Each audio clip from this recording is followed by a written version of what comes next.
She is a lady of the night, you could say. The club that she operates is called the Veil, right? You part the veil and go into the mysteries of, or it's and then.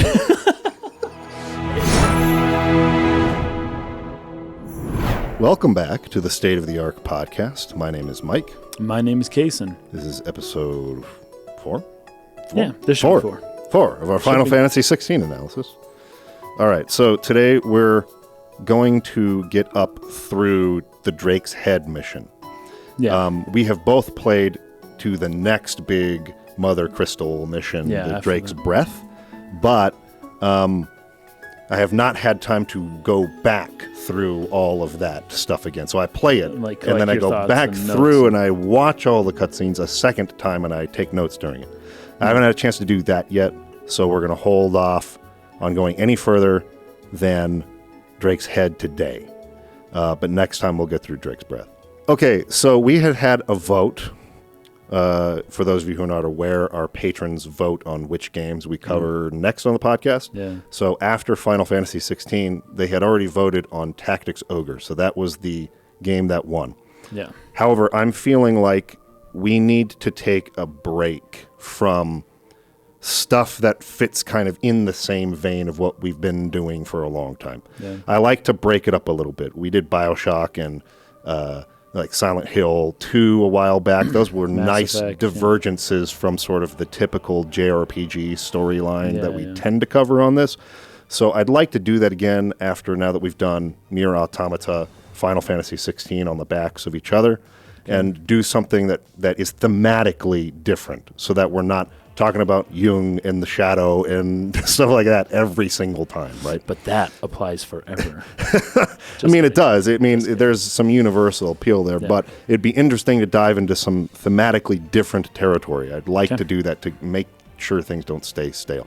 So we're going to hold on, not saying that Tactics Ogre is necessarily going to be that, but it is going to be fantasy, like high fantasy, medieval, wartime storyline, much as this one is. Yeah. So we're going to do something in between. So that's going to be held up for the following podcast, Tactics Ogre. Okay. And in the meantime, we're doing a vote right now. So if you want to sign up on our Patreon or Subscribe Store, or I have just opened up memberships on YouTube as an option. Cool. So I'm still kind of learning how this works. But it's an option if it's out there. So one of those 3 places, if you want to go there at a certain tier, you'll be able to vote on this. This particular vote is going to have Spec Ops The Line, which I really, really want to play. I have heard so many good things about the story of that game, and it's really different territory from what we usually cover. Like a military shooter is like not my type of game generally, but I'm very intrigued by what I've heard about its story. So I'd love to do that. We'll also put the Outer Wilds on there, which is a great, maybe something more in the lines of a Fallout type RPG. Planescape Torment. And then the last one we're doing is The Last of Us, which has a wildly successful show on HBO right now. So maybe give me a chance to jump into that and see some of the differences. But those are the choices. So go check this out. Vote on them if you wish to do so. But yeah, that's it as far as house cleaning stuff. Now we can jump into the game. So we left off where he had confronted his shadow. Clive had confronted his shadow. Yes. And accepted the truth. He pressed R3 and L3 and R3 at the same time. And he accepted the truth. So good of him. I wish it were that easy. I know, man. I wish it were that easy. Maybe it is. L3. Maybe it is. Maybe it is. There was one line I got a sentence too, from the voice that keeps talking to him that I had we didn't bring up last time. At last you accept the truth. You were born to wield limitless power. Embrace it. Embrace it. So this voice has continued to kind of call out to him. We're going to get some more of that, a lot more of that here at the end of this section. Yeah. But also the term mythos that had been used twice before. Yeah, we'd seen that. Yeah, that's going to come up again. So, but we'll hold off on that for a minute. Yeah. And so Clive comes out with Jill out of the fallen ruins, I awakened as a dominant of fire right here in this castle, and I've been running from it ever since. But now I know for a certainty who I really am. The second icon of fire who killed my brother and burned this castle to the ground was me. How can a second icon of fire even exist? And why was I chosen as its dominant? Those are the new sort of mysteries that we're going to be pursuing now in the story. And I have to say that that was one thing watching trailers and things leading up to the game's release that I was hoping that they would do, that they did do. They did not turn this into a revenge plot. Yes. For very long. Yeah, it's really good. Yeah. It's really nice. Instead, he goes along, he thinks he's going to kill somebody. He thinks that the only way for him to move forward is to kill somebody. Yes. And if any of you feel that way, just know that the work needs to be done within yourself. Yes. And that's what this game kind of shows, and that's really cool. And then he also comes down to this point here. He says, no more chasing shadows. The hooded man isn't here. Yep. And that's, I don't know, I think that's really good. So he was chasing shadows the whole time. He finally realized it. Now he's in charge of his own life instead of letting some random hooded dude rule his fate by him just like trying to go out and kill him. Instead, he's kind of in charge of his own fate now. Yep. Who was this hooded man who brought us here, and what does he want? I think he also says something to Jill like, you're different, or you've changed. You've not changed, or something like that. Yes, you haven't changed a bit. You were always one to. You were never one to like run from the truth, or something like this. That's something like that. Yeah. To which she's kind of conflicted about. Yes. That. She's like, no, I've changed a lot. You just don't know yet. Right. She says, I have changed, but I don't want to be that person anymore. Yeah. The things she did were unforgivable. So we have a little bit of foreshadowing here into what we'll be talking about mostly next week with what happened in Jill's past. But. And maybe a bit of, what would you call it, where you refer to yourself in the third person? Yes. So Clive has just come to admit and realize that I am Ifrit. Yes. We are one. Yet, when we turn to Jill, she's still got this separation. Like, she's accepted that she's Shiva. She knows that, obviously. But she feels it's almost like out of body. Yeah. Similar to with Clive earlier. She hasn't quite come around to the point where it's like, oh, that was me the whole time. Yeah. Because she doesn't like what she had to do in order to save the little orphans, right? That's a good point. Using the third person there is a way of distancing herself now from what she was before or something. And it's especially striking after seeing how Clive has finally admitted that I'm the one, I did it. Yeah. And then to see her immediately distance herself and say, no, she did that stuff, that wasn't me, right. is pretty striking. And it's like, ooh, you have some work to do, don't you? She has some shadow work to do. Some shadow work to do. We shall see. And then we did mention last week at the end of the scene, Joshua is there watching from afar and mentioned something like, he's here already, like the hour is later than I thought. The hour grows later than you think. Yes. And he's in a hurry to do something. That's kind of weird, right? It's almost like, I'm not sure, we talked about this. It's not clear whether time travel is a thing or whether the hooded person that Clive saw earlier was himself, the way it's kind of shown here, or whether that was Joshua. That gets even more confusing next week. I'm still iffy on it, but this would be a strike against time travel if he's like, oh shoot, I'm running out of time, I gotta go hurry. It's like, hey, I don't think he can control time. Yeah, right. So obviously he's still subjected to time, at least in some way, but he's in a hurry to do something, yet instead he's kind of following us around. We think we're following him, right? The hunter has become the hunted. We think we're following him. He's following us, just watching. But as soon as something happens, he's like, oh, crap, I have to be somewhere. And we don't really know what that is. So that's an intriguing mystery. I like that a lot. And adding to this confusion over hooded men, he's wearing the same clothing as the hooded man that Clive was chasing here. But that hooded man was himself. Oh, but I know. So I'm confused. There's another hooded man next time that is not... I'm almost 100% certain it's not Joshua, but it's also not Clive, because Clive has already accepted his shadow. So you're right. it's some other hooded guy. There's a third. There's the trinity of hooded men. This is Kingdom Hearts stuff. Well, I was actually thinking that. I was like, you got Ansem, and then Xehanort, and then who was the other one? Xemnas? They've got like an Organization 13 in this world where a bunch of hooded dudes. And bunch of nobodies. Anyways, I have no idea what's going on with that, but I know that Joshua is not the guy who Clive has been chasing. Although he was there, though. But he was there after the fact. Yeah, so Joshua came after. He didn't lead them there. He came after and went, oh, no, you're here already. Oh, no, I can't believe this. Yeah. So, I don't know, man. There's some other person that we don't know yet. And we'll just have to get there before we can figure out what's going on with that. But all right. That's the end of that scene. Then we go to Dazbog Castle. Now this reminds me... A lot of names. No, this reminds me of Final Fantasy Tactics. Yes. With Dice Darg. Yeah, Dice Darg and Gulbag. Gulbag, yeah. So we have Dazbog Castle. Yeah. I love it. So Typhon he's pissed. He's pissed because they killed Benedicta. Yeah, I had a lot of different thoughts on this. Yeah, he liked her a lot more than she liked him. We'll just put it that way. Yeah. And it's kind of funny, but like some people do get that way, where it's like one-sided or the girl is like literally a prostitute. Like they kind of showed that in this earlier. There was that one soldier who or maybe it's in this section. No, I think it was before that, right? It's in this section that we're going to be talking about today. There's a soldier who kidnapped a girl from a brothel and is like, she's mine, and it's like, dude, she's a prostitute, man. Like, what are you doing? And that's kind of how I feel like Kupka is for Benedicta. It's like Benedicta is playing all these world leaders, and Kupka's the one who's like, no, she's the one, I'm the one. She was my one and only, and it's like, dude, you were one of many. Yeah. So there's this coffer that is brought to him. I'm not sure what's inside of it.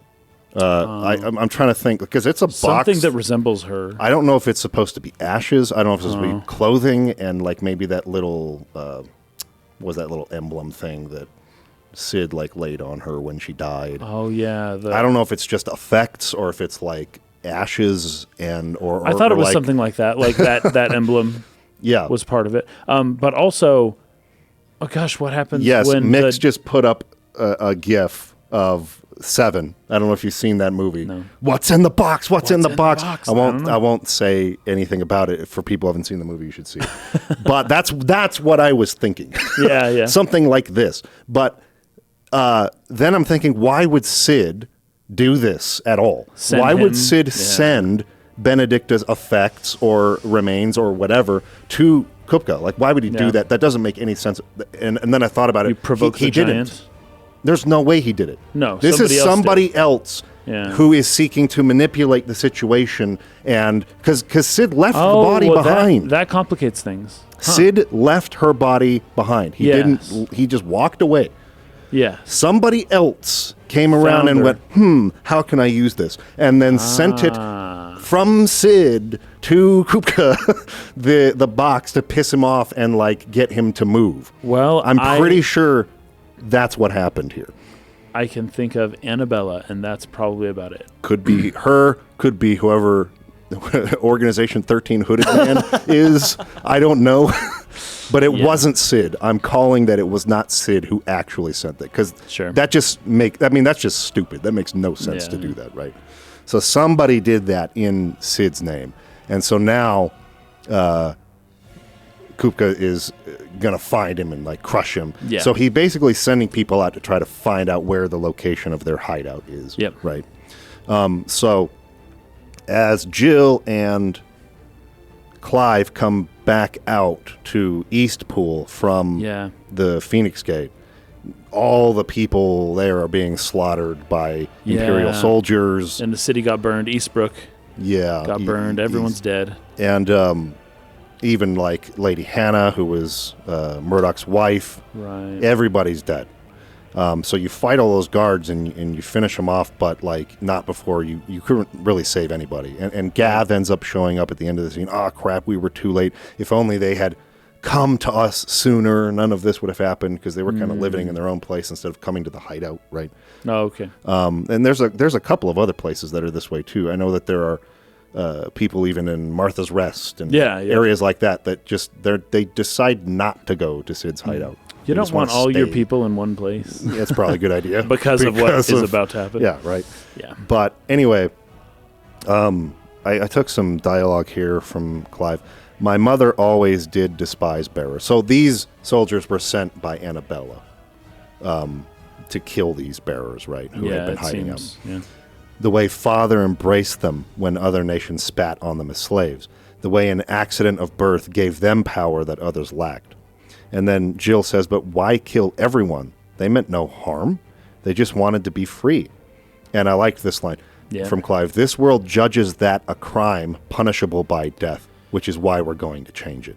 Right. So we're getting a shift in Clive's, I think a very natural shift in Clive's motivations. From revenge, revenge, revenge. I only wanted ever to protect my brother was my only purpose in life. Yeah, and now I have no purpose in life because they took that away from me. But it was actually me who did it, and I have to accept that. And now it's like, I never even noticed all this time the suffering that was happening all around me and how completely messed up this world is. Right. And the whole system we talked about last time. Mm-hmm. That this world judges wanting to be free a crime punishable by death. And it's everyone in the town that got killed, right? Yes, everybody. And that means not just the bearers, like everybody else too. Mm-hmm. And so the bearers want to be free. That's understandable. They have but also just the regular citizen people want to be free. Yeah. And that's, anyways, that's not allowed. That is a crime punishable by death, wanting to be free. So Clive has decided he's going to join Sid and he's going to help bearers, and that's how he's going to try to go about atoning for what he did at Phoenix Gate 13 years ago. Right. He's like, I am the dominant of right. Ifrit. I can't change this fact. And I might as well do something with this power I have to try to make up for this world that has come about as a result of my actions. Because I killed Joshua, because my father is dead, because the duchy was broken up. Now we have this world where the empire is here and all the bearers are treated even worse. And like everything's going the way it's going and it's just war constantly. I should be using my powers as a dominant that I awakened as that day to help Sid do something for the people that are suffering the most. Yeah. Which is nice. So now, it didn't take too long. Some people have brought up that this is a little bit reminiscent of, say, Final Fantasy IV with, with Cecil sort of having his moment of confronting his shadow, the darkness inside of himself as a Dark Knight, and becoming a paladin pretty early in the game. Then the rest of the game, it's a similar sort of arc or path for the character, that confrontation pretty early on, and then shifting to better motivations than just simply revenge or something like that.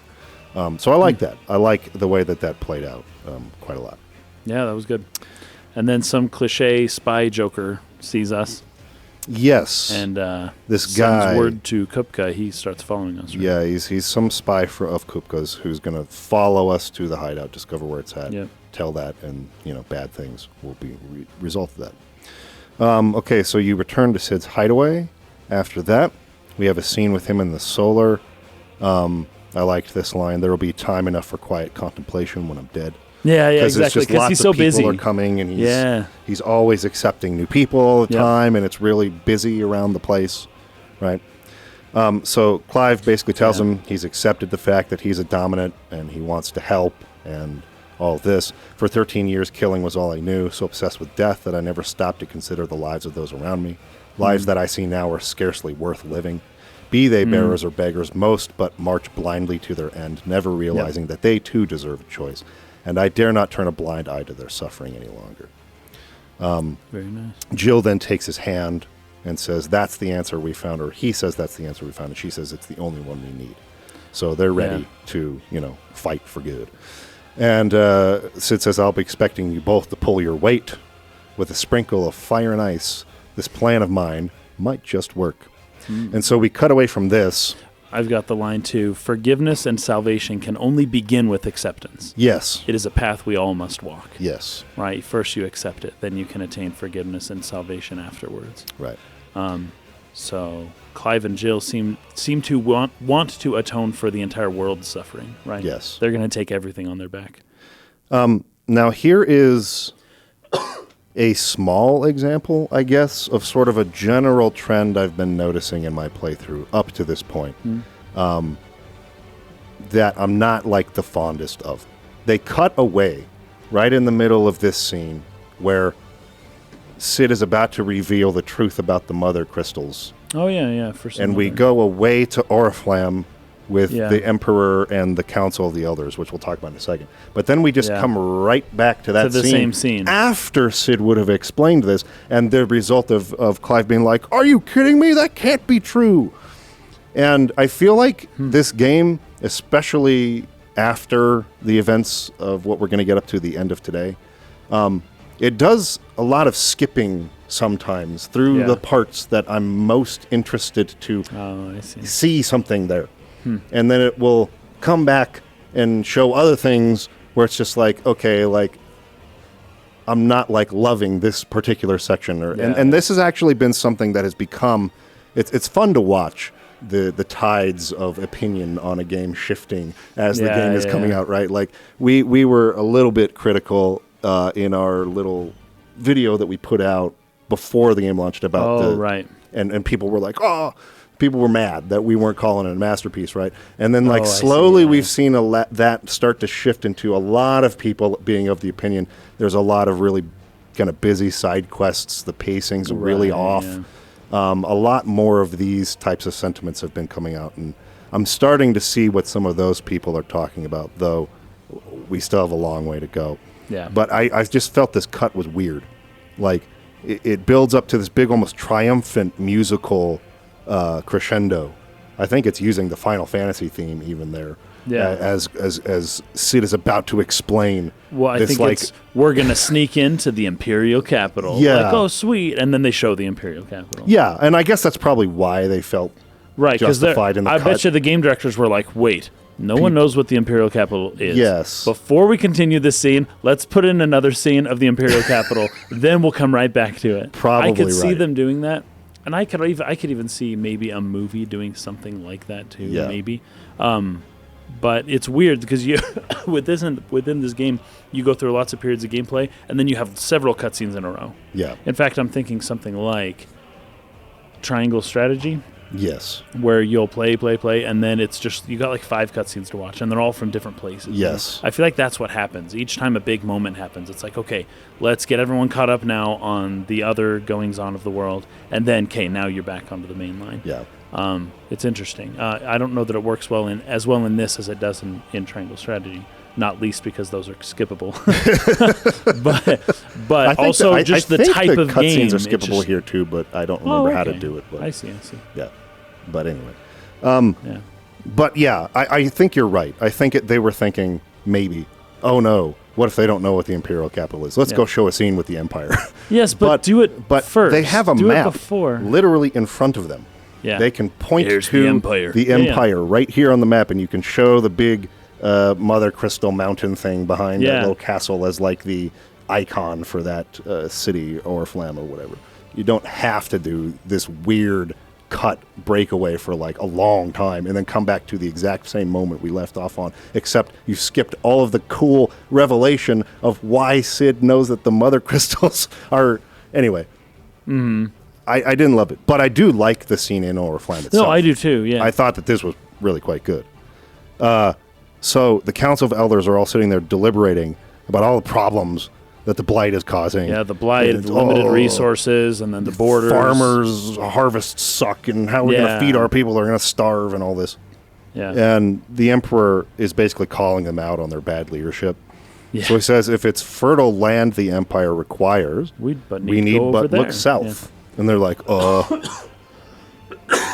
you talking about the Crystalline Dominion? So we haven't talked about this too much yet. There's a little nation, a little neutral nation in between the two continents. Yeah. It's called the Crystalline Dominion. It's a very small area. You could think of it like Switzerland in World War II. Sure. Yes, actually. Yeah. Good analogy. Where it's just this little place, or even like something like Dalmasca in Final Fantasy XII, yes. where you had Arcadia and I think it was Rosaria, the two nations that were sort of pushing through there, and Arcadia had sort of annexed it, right? And then you have, Dalmasca is like a separate little... Yeah, they were their own kingdom, and they were the small place in between that was just sandwiched between the two world powers, and they just suffered the fate of that. That's basically what's happening here. So it's a place with its own mother crystal, and a place that's meant to be neutral, and a break between these two rivals, and a place where even I would assume they would come to have negotiations on neutral ground or something like that. Like Dubai in the Middle East. Sure. Yeah, it's where all the rich guys from all the countries that are at war, they all go party together in Dubai. Yeah, right. So it's a place kind of like that, but it's right in the middle of the most fertile land that there is, and the Blight is now pushing these nations towards the center, like we talked about last time. Hunger Games, Battle Royale. This is a battle royale, right? Straight up. So the Empire is now saying, the Emperor is now saying, we can no longer afford to just allow this nation to be this neutral place in the middle. Like our survival depends on taking that fertile land down there, south, sort of central area. So he says, but they bring up in response to him saying this, we're bound by a mutual accord. Theirs is a neutral state whose borders we are sworn to respect. And he says, gentlemen, did we swear to see our people starve? Right.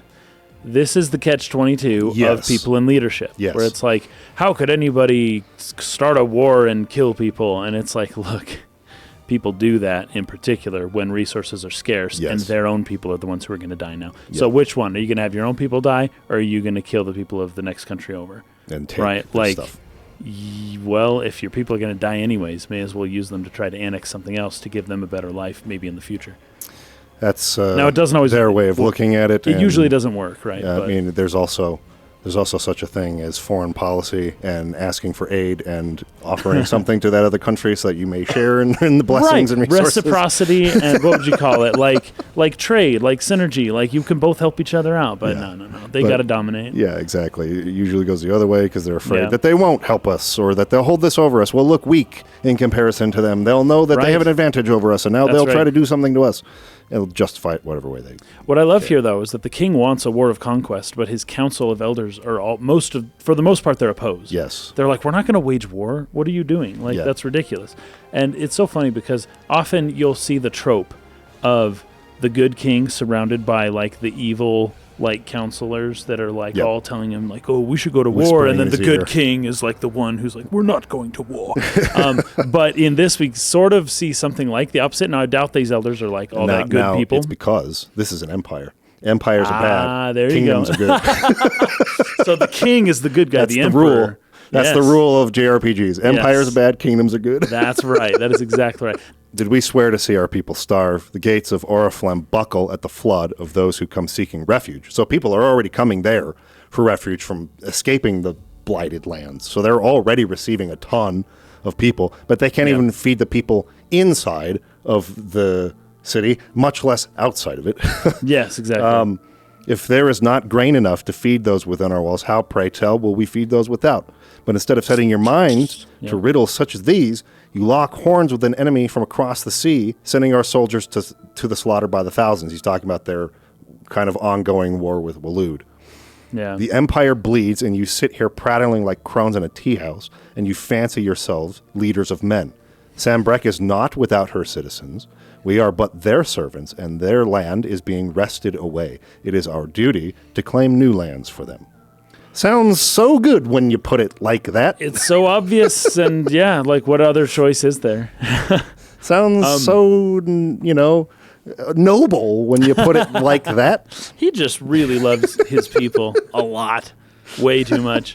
So as the council begins thinking about all the details of this, right? So it's one thing to say, yeah, we need to do this because our people are going to starve, and it's our job to go not let them starve. Right. Now I'm going to walk out, fellas. You figure out the details. Yes, exactly. He doesn't care. And they're care. like, how much is this going to cost? And like, wait a minute, what about you got to raise an army perception and blah blah blah. Yes. And like all these problems that and he's the like, emperor those are your problems. Gets to not deal with at all. Yeah, he gets to make the call and not deal with the consequences of it, and just walk away and let them do it. That's a typical I love the hypocrisy of that. Oh, absolutely, yeah. That's like what would you call it? The head body relationship, where you decide what you want to eat, right? Yeah. And it's like, body, I got a cheeseburger right here. I'm going to eat the cheeseburger. You figure out how to allocate that to make me actually like still function after eating like not healthy food. You're going to figure it out. Yeah. Because, he basically called, what did he say there? And you call yourselves leaders of men, right? Yet he makes a call, the gravity of which is just immense. And then he's not a leader. Doesn't think about it whatsoever. Totally. And he's not a leader of men at all. I didn't catch that. That's good. That's good. What a hypocrite. Completely. Holy cow. And so I loved that hypocrisy of the way he went about making that decision. And this is Annabella's husband, right? Current, I think so. I think she's the empress now. Okay. So, but I don't know if they technically live together really, because she's over in Rosaria and he's over here in Sambrec. So maybe they just meet up once in a while for some kind of confluence, and then they depart back to their lands again. I have no idea how that works, but he now, as he's walking out, he's asking about his son. Where is my son? And it's like, oh, he's still at the head of this river or whatever, doing battle with Waloed and whatever. I can call him to the capital if you want. We can bring him here immediately. He says, that won't be necessary. Tell him to see to his wounds. So obviously he suffered some kind of wound in the battle against Odin there that we saw earlier. Yep. Bahamut's strength will be needed again soon. So he's basically only concerned about his son getting better so that he could use Bahamut. Yes, not because he actually cares about his son. Yeah, right. Otherwise he'd call his son back from the enemy lines. Yeah, right. Okay, so now we cut back to Sid Solar again after he's told them about the Mothercrystals and that they're the reason why the land is dying. Yeah. We've all seen it firsthand. Empty wastes where once were green meadows. Land drained so dry of its ether that not even the rats remained. But where was it all going? I spent years searching for an answer until I saw it standing right in front of me. There in the self-same crystals we look to for their so-called blessings. All right, listen. Take this crystal. He grabs one. How does it allow us to conjure magics? Answer, by drawing ambient ether from the air. And where do these crystals come from? The small crystals. Where do those come from? Gav busts in. That's easy. They're mined from the Mothercrystals. They're one and the same, although admittedly, this here fits more easily in the pocket. But the Mothercrystals are massive, says Jill. Some as large as mountains. Sid, so you see the problem. Imagine just how much ether can be drawn by something that size. As to where it's all going, mind, well, I can't know everything, can I? So he's worked out, and we talked about this a little bit last week. If you look at the ATL under Ramu, the dominant who is bound with that icon, generally it says is able to sort of work out, or there's a sort of knowledge or gnosis, we'll call it, that you receive as being bonded with that icon, where you get to see the world as it really is. So while everybody else is of the assumption that the Mothercrystals were innate to the world, that they are rich in ether, that they give ether to the world. They're a net benefit. Right. Yeah, all that. Their blessing is ether, which allows us to use magic and allows our civilization to function. It's actually the opposite, where the Mothercrystals are invasive and they're taking the ether from the world, and that's why the blight is occurring in the first place. They're being sucked of their ether. And so, they have these giant freaking crystals where they're just, the ether around them is being pulled into it. And so that's why we have the blighted lands coming from outside in towards where the crystals are, because the crystals are sucking that ether out like a vacuum. And ether is something of the life force of the planet? Yeah, you could maybe think of it like the life stream in Final Fantasy VII or something like that. And so I like this too, not only for the world building of this particular game, but within the series too, because in the series the crystals are always being drained or used incorrectly by some fiend or something like that, or broken or shattered, and so the world goes out of balance. Its elements go out of balance, and the world is at in threat because the crystals are being depleted or destroyed. Here, they've flipped that in a way that I think is kind of cool, where the crystals are the problem. The crystals are the ones destroying the Earth this time, not the destruction of the crystals being what's causing the destruction of the world. Right. Yeah, so that's very interesting. I kind of liked that idea as a way of taking that sort of classic Final Fantasy element, turning it on its head a little bit as far as expectations go. So we can't very well free our people, because I think she says, wait a minute, or Clive says, wait a minute. So we're after Mothercrystals now? I thought we were here to help the bearers and dominance and stuff. Like, I thought that was the goal. And so he says, we can't very well set our people free if they're all lying dead in a blighted ditch. So if you have to bring the old world crashing down in order to build a new one, what say you? Are you with me? And at this point, they're kind of like, well, we trust you, so we'll come along with you for this. But I don't know if they're necessarily at this point convinced that the crystals are bad. They just want to help people. And now they're roped into something that's like was not necessarily what they were signing up for. But it's like Fight Club. you think you're joining a Fight Club, and instead you're like destroying the world. And yeah, it's like, oh, we want to bring in these bearers. We want to help people find a place where they can be free and choose how they want to live. And now we're becoming essentially eco-terrorists in the context of this world. Yeah. Like, this is a little crazy, but we trust you, so we'll come along with you. We'll figure it out, I guess. You go talk to Otto a little later, and he talks about how the Empire is now marching south towards another war. In this case, what we just saw in that scene, they're going there. This would have been a good place to cut, actually, to that. Oh, yeah. The Empire is marching south. They're going to try to go annex the Crystalline Dominion. Oh, there you go. And then you cut over to them and you show, why they're doing that. But they're going to start another war with the Crystalline Dominion, all as the great Grieger wills it. Bloodthirsty little miss, that one. But that's God's for you in it. I liked that. Now, who? Say that one again? That's Otto. Otto is the, I remember him. Yeah. But so he's talking about how they're marching south to another war. Yeah. All as the great Grieger wills it. Bloodthirsty little miss, that one. Right. But that's God's for you in it. So, yeah. That's great. It's a good line. So I wrote in my note, drinking together was only temporary, right?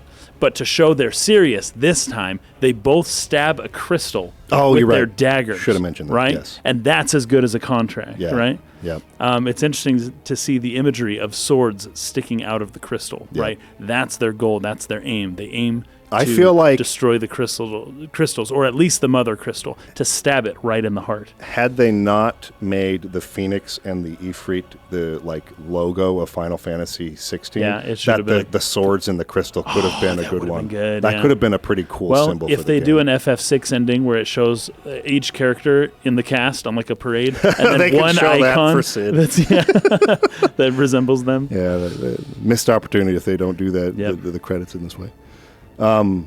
Okay, so Otto also tells you about this woman called the Dame, who will help you get into the capital, Sambrek. It's like you're not going to be able to get in there, but she's one of ours.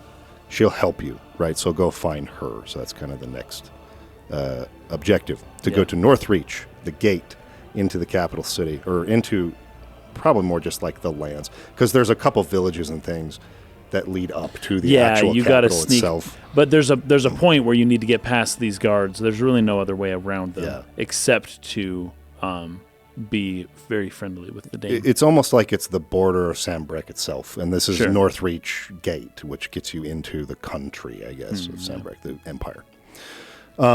Okay, so Clive meets up with the Dame at the gates. She gets him through the checkpoint by essentially pretending like he's her branded bodyguard or something like that. It's so interesting that anybody could just take any branded and be like, this one's mine, and get them through, smuggle them through this way. It sounds a little too easy. Yes.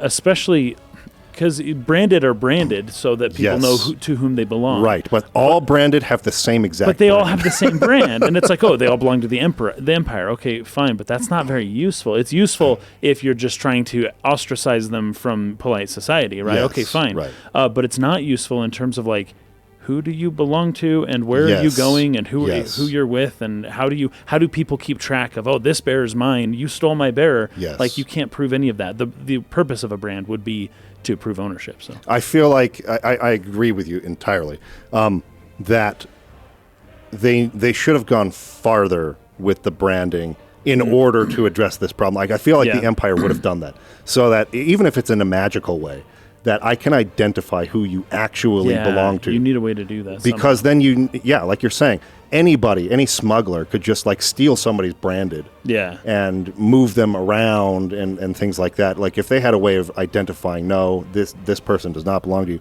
And it would have been actually a pretty interesting scene, or if the dame suggested, I'm going to draw further branding on you to identify you as mine. What she gives you is some sort of emblem. An emblem. Oh, so she has an emblem then. That's the brand. The emblem is the brand. Essentially it. But it would be cooler if it was a more permanent, and he would be very against that. But that's what I'm I not mean. tattooing myself for this. Yes, totally. Right? Another freaking tattoo. Versus taking a little emblem or coin or something. Yeah. It's like, no, we have to magically infuse another tattoo on you so that they will identify you as mine. Well, and he's trying to get away. I just escaped from this. That would be a harder choice to make, and one he'd ultimately have to do. That would be more of a sacrifice. That would feel impactful and heavy. And I agree, because anybody, if you're smuggling bearers, anybody could just give them the emblem, you could just give them it the emblem. Needs to be the fact that it's tattooed on is like, that shows it's a more permanent commitment. thing. Identification. Like a freaking barcode on the face, right? That they could magically scan and be like, yep, you are who you say you are. Right? So anyway, I feel like they could have gone a little further with that. But anyway, she gets him in. It does feel a little too easy. You're right. But the way they kind of play this off is not necessarily bad. No, because it's like they probably should have checked him more. Yes. But the dame, nobody they all want to be in her good favor. Yes, that's kind of funny. Like ultimately what it is she's got a lot of soft power here locally. Yeah. Because they all go to her establishment. Her girls. Right. And so not being in her favor would be bad for them. And so they kind of just do what she says. Right. Even over maybe what they're ordered to do. That's a good explanation. Yeah. But just as a general, like the way the institution, the Empire would have dealt with this a long time ago. Yeah. Like to figure out especially at the border, belong to whom. Especially at the border, it's like the most important thing. Like, so the dame could take like 50 bears and be like, "Hey, these are all my bears," and like, just walk through. It's her, I guess. Once again, but anybody could maybe just do something like that. Yeah, right. Maybe not. It's just not a very secure way of managing your borders. But no. Anyway, she talks about why she's helping them. Long ago, Sid did me a kindness when no one else would. I've never forgotten that. Without it, I would not be where I am today, and so I make it a point to do the same whenever possible. However, she's not just doing this just because she feels like she owes Sid. Yeah. She also expects a favor from Clive in return. So for helping him get into the city, she asks that he find one of her girls, a girl named Tatienne who has been gone and has not returned for several days. So you kind of have this short quest where you're going around trying to find out what happened to this girl. Some of the other girls from the Vale, which is the brothel where she worked, they talk about this guy, Yannick. He was a soldier who was very possessive of her, jealous of her, didn't want her with anybody else, was genuinely falling for her, right? And that he would come a lot and, be just trying to, like, take all of her time, basically. And he would try to fight anybody else who was with her, right? Yeah, so, and they say that he was a soldier, so you go to talk to some other soldiers and try to find out, hey, there's this guy who had some sort of a wound on his eye or something like that. Do you know who that might be talking about? And they're like, F off, like, why are we talking to you? But he's got the emblem. Show the emblem. It's like, oh, but you're here for the dame, so we'll tell you. Okay. So apparently this guy, Yannick, went to Moore, another village recently, trying to for some dealings with a merchant there or something like that, and that you should probably go there if you want to find him, because if you find him, he might have information about her. So you go and you tell the dame this. I think her name is Isabel, right? Or something like that. And so, she's like, well, I'm not going to, you can go there, but you got to be careful. Like this village in particular, I mean, the Empire is renowned for its hatred of bearers. This village in particular, like, is really bad to them. Really hates bears. So you should probably just not talk to anybody and just go straight to my guy Bertrand there, because like they will report you like immediately to the constables, and so like you just really should not talk to anybody. But there are two of what I think are some of the best side quests in the game so far that happen there in the moor area. Okay. The first one, I don't know if you did this, is the guy who says, "Hey, my son, there's a monster attacking him. Like, hurry, you idiot. Run over there and help." And you go over there and it's just some wolf, but the kid's not under attack. You kill the wolf and the kid's pissed at you. Why'd you kill my wolf? That's not how they're supposed to go. It's supposed to kill you. And he's like, what? Right. What are you talking about? They played a trick on him, Yeah, well, like, essentially what these people were doing is they were training these wolves to kill bearers. For sport, for fun. And they would buy bearers from people just to go feed it to this freaking wolf. Yeah, that's crazy. And the kid is dark. Like so upset that this didn't go that way. And so Clive goes back and essentially like threatens them, which is the opposite of what she was telling him to do. Like, this is not, you don't want to make a scene as a bearer there, right? Yeah. But he, can't help himself, tries to help, and then finds out what they're doing and basically tries to threaten them to stop. So that was one that was pretty cool. But the other one was this little girl who was looking for like a pet. Oh, man. She doesn't use that word. I thought it was actually really clever the way they went about this, because they don't use the word pet or dog or cat or anything like that. It's just like, my Chloe has disappeared. Well, what does she look like? Oh, she has this beautiful white hair. And you just think she means that. Yeah. And then you go and you find a branded who has essentially petrified. And then this girl comes up, "Oh, petrified already? I didn't even make you use that much magic. Oh, man, now Dad's going to have to give me another one," and all this. And then Clive realizes, oh, my gosh, like this little girl was using this little bearer girl who was probably bought because she was no longer useful, because she was about to be petrified, and just gave her to her daughter, gave this girl to her daughter to use in this way and play with until she petrified. And this had been done many times. Right. This was not the first petrified little girl that this girl had forced into that. That was probably, I mean, of all the ones I've done so far, like the hardest hitting sort of side quest, where it was like, okay, that's messed up. And that's just how she was raised. Like, this is what she thinks is normal. Yeah. And Clive explains, like, no, this girl was a part of your family. And you're going to remember her as that now. And he starts to kind of get through to her a little bit. Yeah. And it was like, really, like, no, this is not good what you've done here, right? So I loved that little side quest. Those are the types of side quests I like the best in games like this, that tell little stories like this, that go a long way towards building the world. This does a lot I like that too.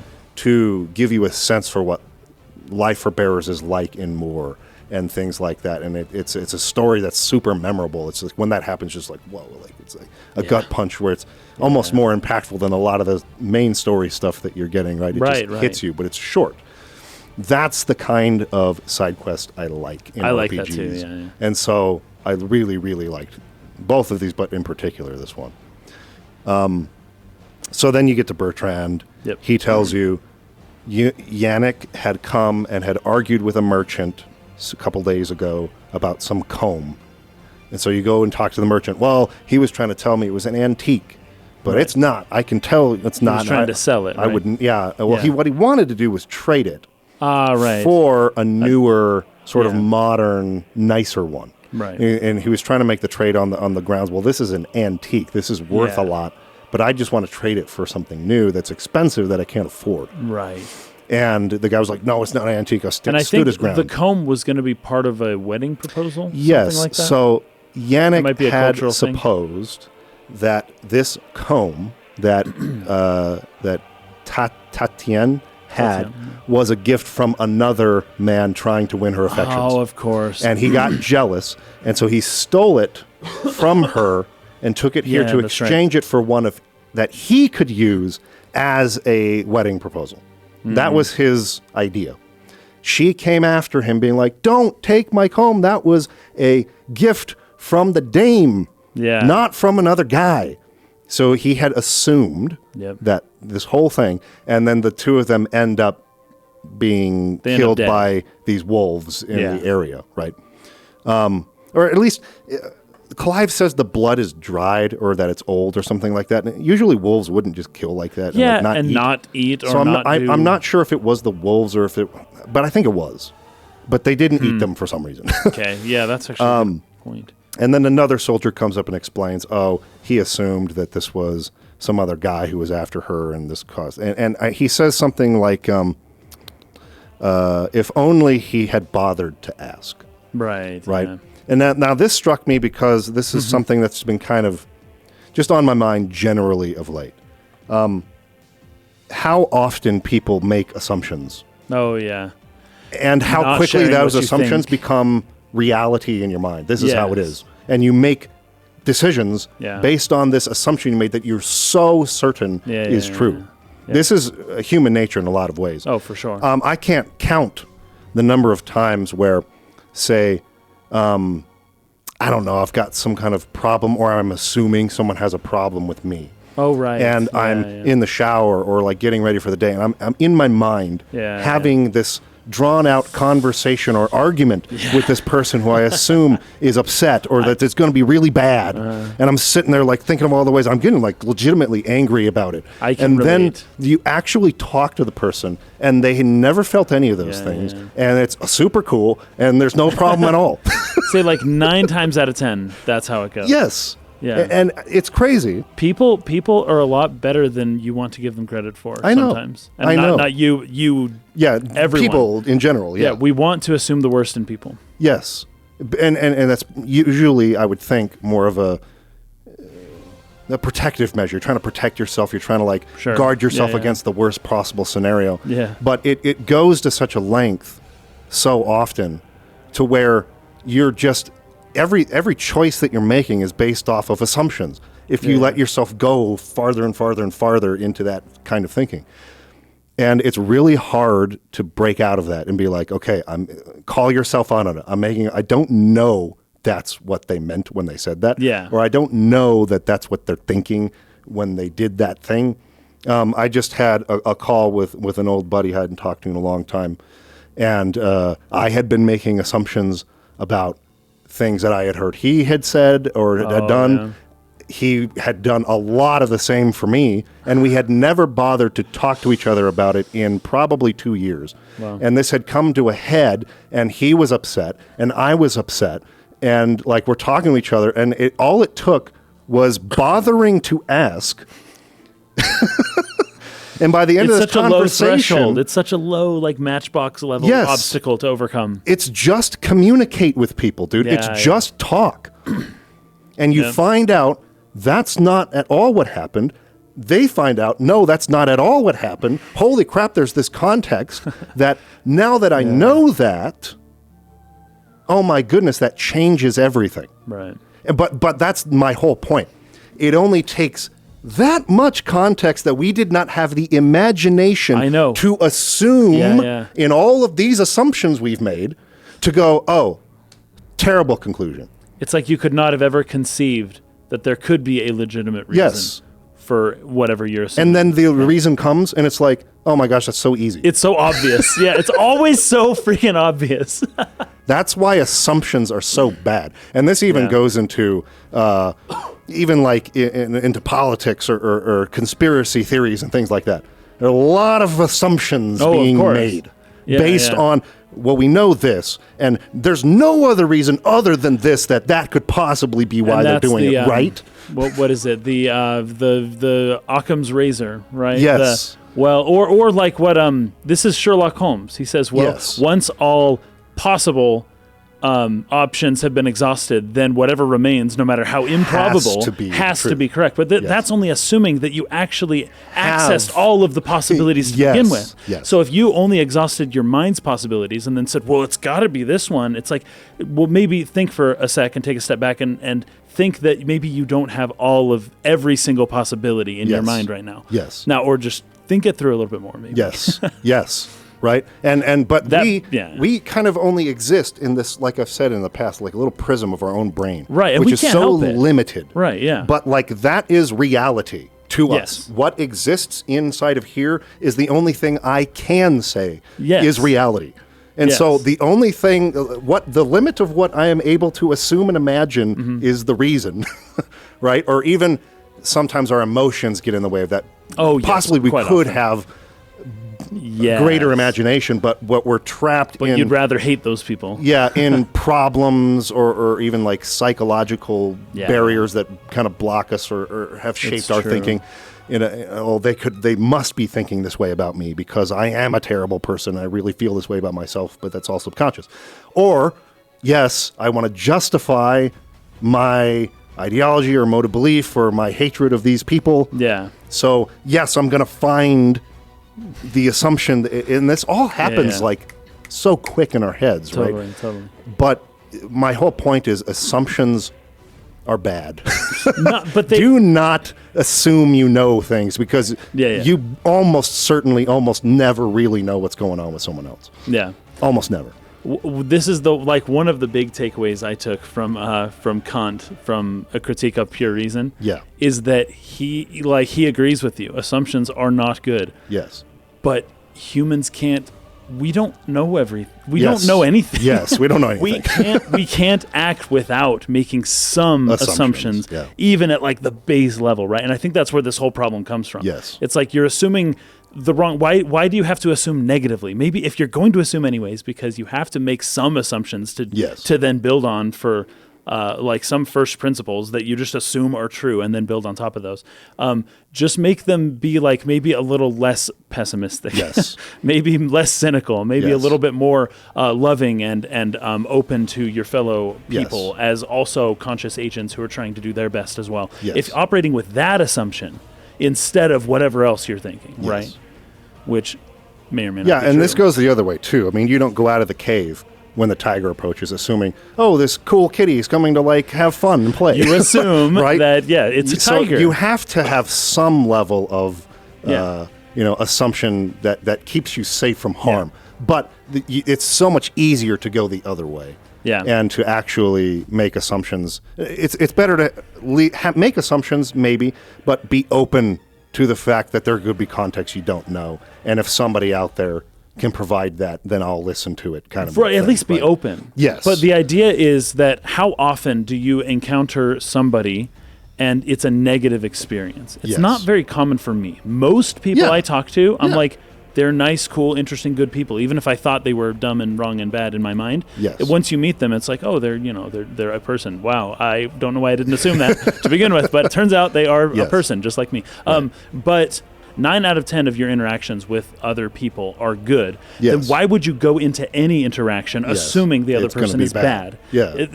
Just by probability and statistics, you should assume that go into everything assuming the other person's good. Now, I know if it's 2 a.m. and somebody's like, "Hey, come over here," like I get it, but 9 out of 10 changes in that circumstance. 9 out of 10. We're making a broader point here, okay? Yes, exactly. So anyway, that struck me, even though it's kind of a small little quest, just because that's been something that's been so true in my life recently. Don't make assumptions. Just bother to ask. Just bother to ask first. Take a few minutes before you make the assumption and get all angry and pissed off, right? Because it's going to lead to bad places much more often than to good. Whereas bothering to ask, which is so easy, can just resolve something without those consequences.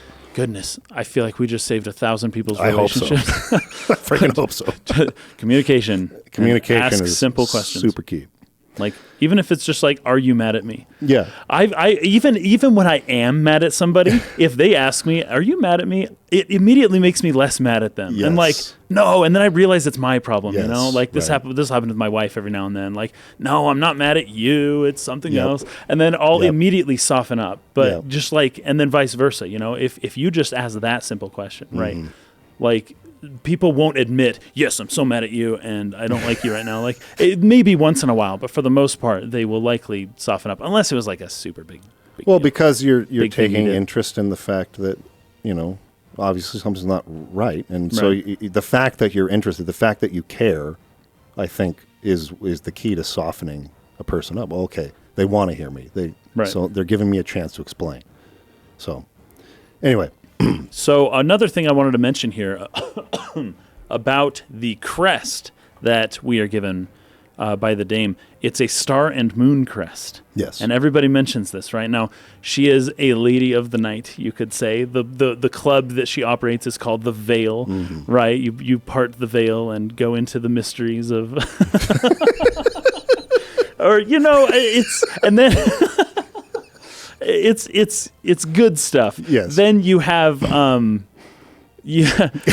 sorry, I should have said initiated into the mysteries. There you go. Then you've got the symbolism, which is the moon and the star, right? So it's like this nighttime symbolism. Yeah. But beyond just the fact that this is traditional feminine symbolism. Yeah.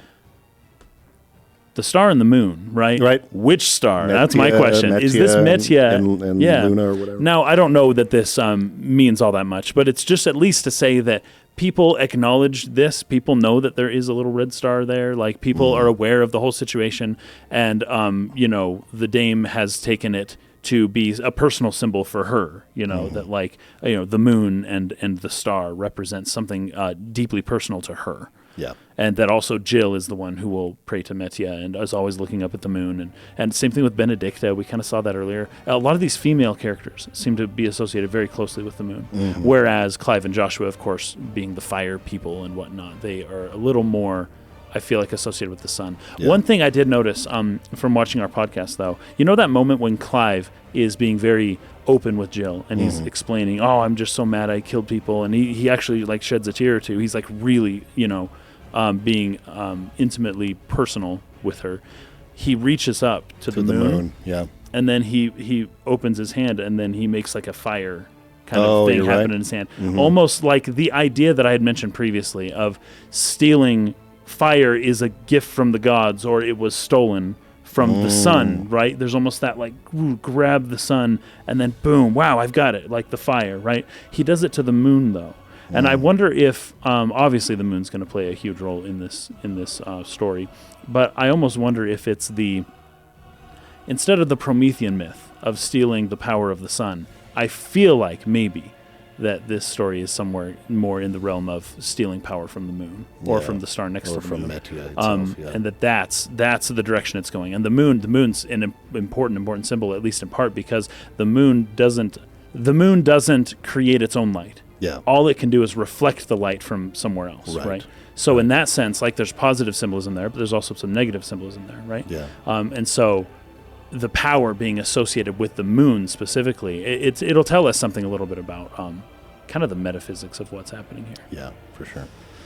All right. So then Sid, he goes and tells Isabel what happened, and that quest ends. Oh, and then with those guards who wanted to fight us because we're like, funny. "Hey, where's the other guard?" And they're like, "Yeah, I ain't gonna tell you unless you beat me in a fight." What? Wait, well, I think we these just are two separate groups of guards. So there's the two guards that say, "Wait a minute, bearer, like there's a place for real soldiers. Like, get out of here." Right. And they're like, "Well, wait, he's got that symbol from the Veil. He must be the bodyguard of the dame. Why would she pick him? Right. We had petitioned to protect her earlier, and she said no to us. Right. There's no way you could be better than the elite emperor's finest whatever. Show me what you've got." Right. Then there's the other group, I think, of different soldiers who tell you about Yannick. And so it's like I remember two that separate too. dudes. Yeah. It's hilarious though, because they're just complete jokes. Like, you don't know what you're getting into. You just don't. Like, it's so. I almost feel bad for them once again. Just like with not Wyvern. What was his name? Oh, the previous guy. Tiamat. Where it's like you just don't realize he just doesn't fighting. know who he's talking to, and it's like he'll figure it out, but when it's too late, the hard way. Yeah. That was a funny scene though. But anyways, what she tells you at the end of this quest line is that that Sam Breck is essentially emptying its gates of its army to go south to fight this war. This war. Like, they're basically sending the full freaking force out there.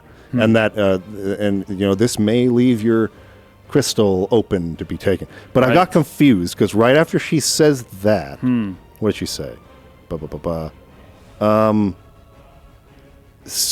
you meet up with Sid and Jill again, and he says that the capital's crawling with soldiers. And it's like, we're going to have to go through the back door. And then I'm like, because then they just skip ahead again. Oh, yeah, yes. They just skip into the town. I'm like, how did you get in there? What do you mean back door? Yeah. Well, the back door was the brothel, right? But how did they get in there? I don't know. Because it's inside the city itself. That's a good question. So they just, he mentions, this almost would have been like, I feel like this would have been a dungeon or something in an older Final Fantasy game where they got to go through some tunnel, some secret tunnel that leads into the city or something. Yes. And like there's a whole dungeon there that you got to like work. I don't know. It's just like, yeah, the city's crawling with soldiers. We can't get in there. We have to go through the back door, whatever that means. And then we're just inside. We don't see how that happened. So I'm just left here going like, but how? Like the city's, like you said, like you can't get in because it's crawling with soldiers. So how did you do it? But they just skip ahead into this brothel, this other brothel, and then he's telling you about how this battle can't be won with words. We talked about this a little bit last time, so I'm going to skip through this a little bit. Believe me, I've tried, but nothing ever gets through. The world is simply not ready to listen. So the hell with talking. If they won't give us a say, we'll decide our fates another way. Because I think Jill asks him something like, and this was something I was wondering about last time too, if the Emperor and the King of Waloed and the Dalmekian Republic people know that the crystals are draining the world of its ether and causing this problem, why would they continue to do this? She asks that question to Sid directly, and he says, "You're assuming these people care about anyone other than themselves, like." It's a resource. They're going to exploit it. They're just going to exploit it. If they don't, someone else will. So they're going to do it. Yeah. So and when the world dies, then okay. It seems to me that Sid is implying here that they do know. That the world leaders do know that the ether is being drained by the crystals. It was because Jill asks Sid the question. Actually, you know what? This is different than I thought, now that I'm looking at it. Jill says to Sid, if you're right that it's the mother crystals, and immediately Sid goes, if? Yeah, right. You wound me. Like, I'm right. Okay. And like everyone just has to like accept that Sid is so completely sure of his plan. Right? Yeah. But yeah, so it seems that he's implying that not only do they know, but he has tried talking to them before about it. Yeah. So he has at least had meetings with these people and said, this is what's really happening, and no one wanted to listen, or they knew, but they just were going to do it anyways. Right. So there's nothing you can do at this point. Like, we have to destroy these mother crystals. There's no other way. We have to do something that crazy to actually bring about any change in this world. So they're going to go to this place where they're going to infiltrate, and then Clive says, there's not nearly enough men here. So I'm like, what is it? Is the place drained of all of its soldiers marching south? So there's no one there. So we have this very opportune moment to be able to get in. Is the city crawling with soldiers and we have to go through some back door that I have no idea how it works or why there's such a back door to get in here? Or is it that there's nobody here? Like they're contradicting each other. Apparently, yes, she was right. Most of the soldiers are gone. So why couldn't he just left it at that? Oh, we got lucky. All the soldiers are out. We can just walk right in to the city itself. There's not enough guards. Like, it'll be easy to get. It just seemed weird, the whole, like, they're crawling with soldiers. We got to go through some back door and provide this, like, problem that is just magically solved by a fade to black. And they're just in there already. Travel. Yeah. That's it's like, dude, funny. Come on. Anyway. So they're going to start infiltrating. Do you have something? I just have to say that when we first see the castle, when we first see Drake's head, basically, the city, looking at the castle in the distance, I really feel the words dwelling in the shadow of the Mothercrystal. Yes. It's this image here, by the way. Totally. You have the the castle. The castle in front of the crystal. Yeah. In front of the crystal. And the crystal is just dwarfing the castle. Yeah.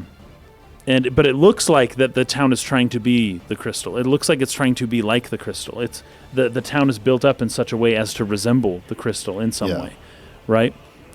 Built up after its image, but it's much smaller, pales in comparison. It looks like it looks like it sits within the mother crystal, actually. Mm-hmm. Almost like iconographically, but it almost seems like the crystals are actually in charge, not the city. Right. So that the city is just a smaller structure within the greater structure of the crystal, right? So the crystals are the outside framework that the city is just built within, and it makes it seem like the crystals are actually in charge. The crystals are above them, and that's going to represent a power that is even beyond the emperor himself. I think we're going to find that out. Right. Then Sid is all about, they're going to go in, right? They're like, hey, we can just walk in. There's no star. But what's the plan, right? And I think Clive asks him specifically, like, oh, really? That's your plan? And Sid says, life is too short for perfect plans. And it's just so funny because Clive kind of pushes him on this a little bit. And Sid, his answer in general is like, if things don't go well, then we embrace the moment and use it to grow and change. Yep, opportunity for growth and change. Hilarious. If he wasn't a dominant, he would have died so long ago. Like, you can't do reckless stuff like this unless you're a freaking dominant. They can fly and get out of these situations. So life's too short for perfect plans. You want a plan that'll keep you on your toes and stop you from growing old and complacent. There you go. Work for you, has it? Clive, my boy. Even life's smallest challenges offer the opportunity to grow and change. You must embrace these moments. Allow them to suffuse your heart with a deep sense of fulfillment. And I think he says something like, getting slaughtered or chased by Imperial soldiers is not my idea of fulfillment. They're like, bantering back and forth, and Jill's laughing at him or whatever.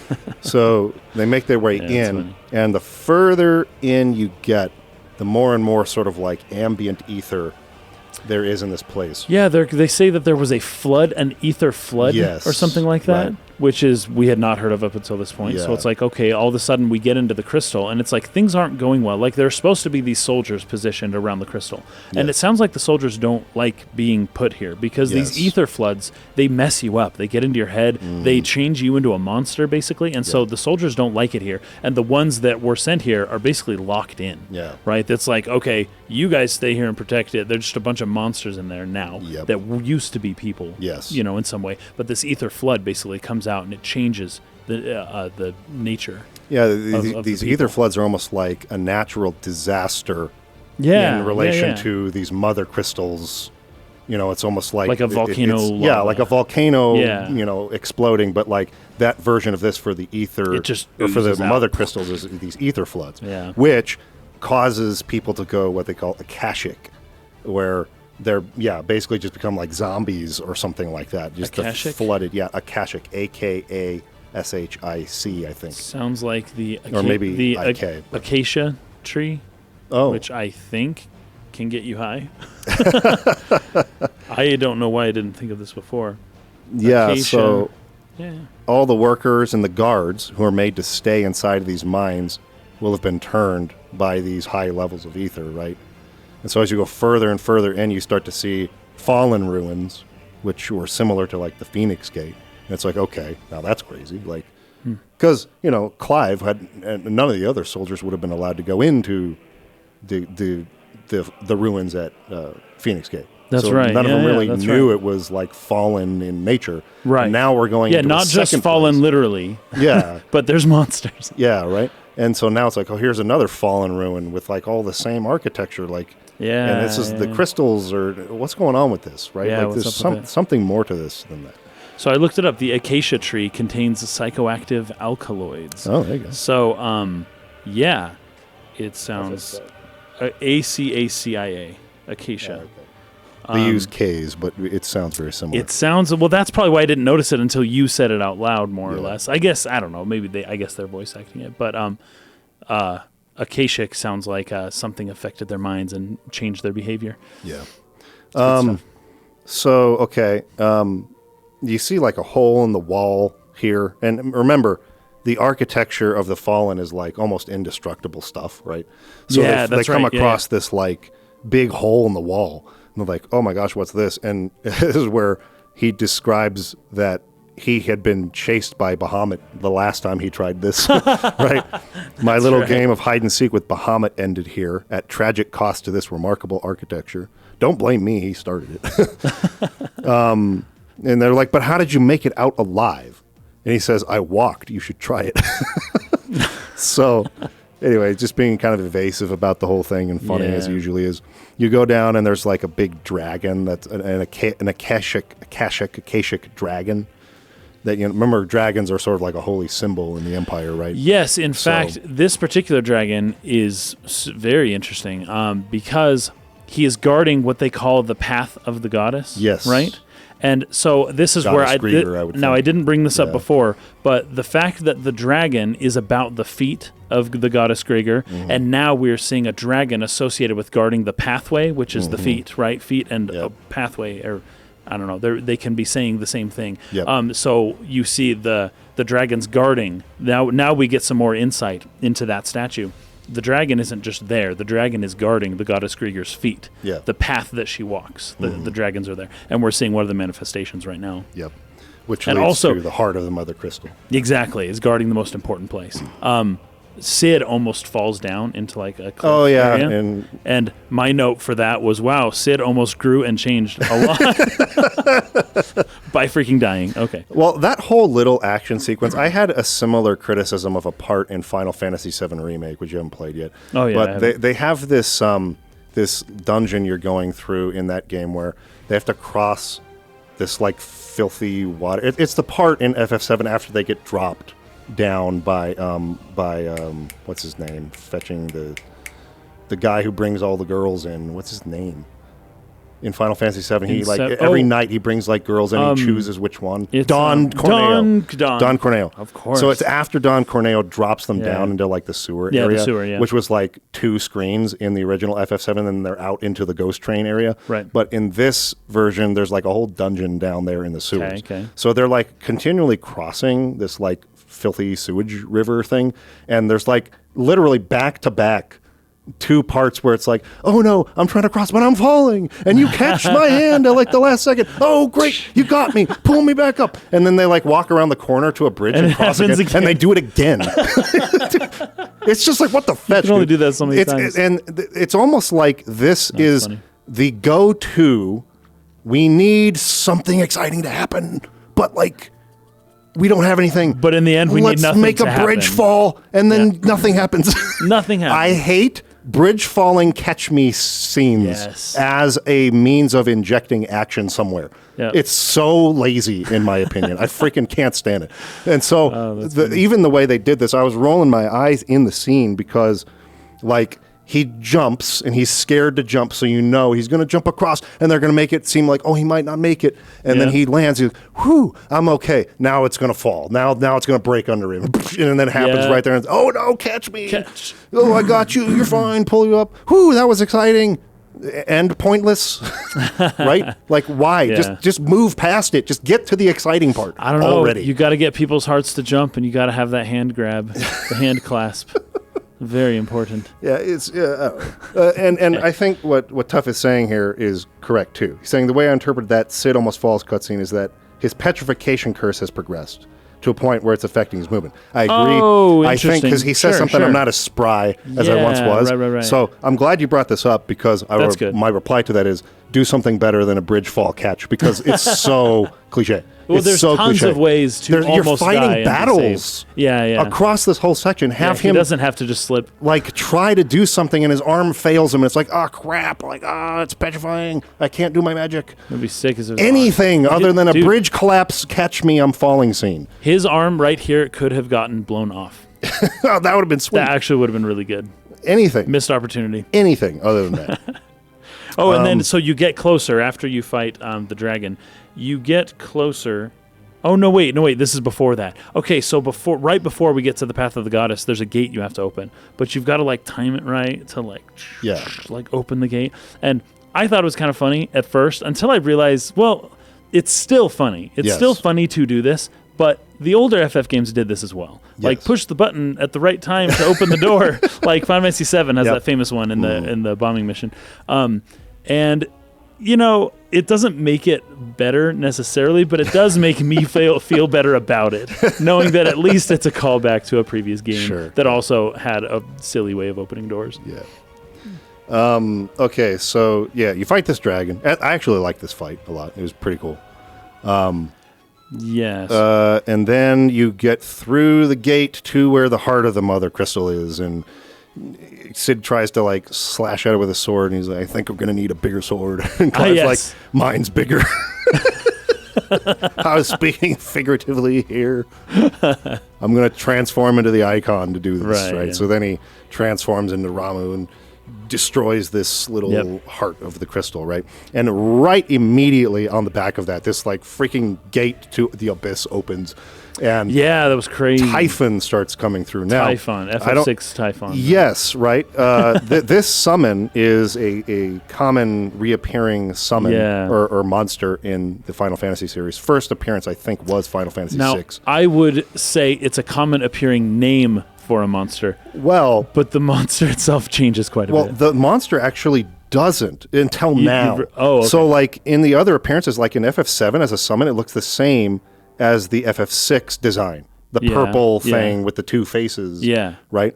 And then even in Final Fantasy 13-2, it's that design. Final Fantasy 14 has this same battle between Ultros and Typhon in it, as, you know, I don't know, some kind of raid or something like that. I haven't really looked into it. Final Fantasy 15, it's like a little emblem thing. It's like a bait that you use for fishing, but it's the same purple guy. But this is not. It's a totally different design, but the same name, Typhon. Right. And it actually looks a little bit more to me like what I would expect a demon wall enemy to look like from the series. Because they have a lot of demon wall enemies in this series where it's just the dude's like torso up and the hands, and it just like attacks you. But it's a creepy looking dude, but I couldn't help but notice its similarities facially to Clive. Did you feel that way at all, or am I crazy? Oh, my notes say nothing about that. Because I looked at him, his black hair and his face, and I was like, that kind of looks like a messed up looking Clive. I can see it in my mind. I can see it, and I actually think I did have a similar thought. The trouble being, okay, so Clyde's shadow is himself, right? Yes. I think what I initially felt like we were dealing with here was... Yeah, I wrote, this is the shadow figure from before. So I did make that connection, but in a different way. Yeah. However, it's also maybe kind of not his shadow. Yes. It's a separate person altogether. Right. But I made that connection in a different way. He looks like the shadow version of Clive that's like really upset. Yeah. There's something about looking at that dude, that Typhon monster was like, it looks like Clive if Clive were to morph into some kind of monster or something like that. So I had that thought, but it's coming through. It's trying to grab Clive, and then Ramu throws the spear and pushes him back into his little dimensional gate. But like at the last second, it's almost like he grabs Clive's mind or will or subconscious or something, and like brings it with him into that realm, right? Because Clive's body stays behind. Yep. He doesn't get his body. There's almost like I feel like there's an effect, almost like a ghostly sort of ethereal kind of effect that the hand sort of grabs and pulls in. That's cool. Or something like that. That's what it looked like. It went really quickly, but anyway, he's in there in this like mist world place. He sees it pinned, and he's like, the Typhon continues to try to pull it out, and he's like failing to do so. He's like stuck there, and he's attacking, and you're fighting. But there's some really interesting dialogue here.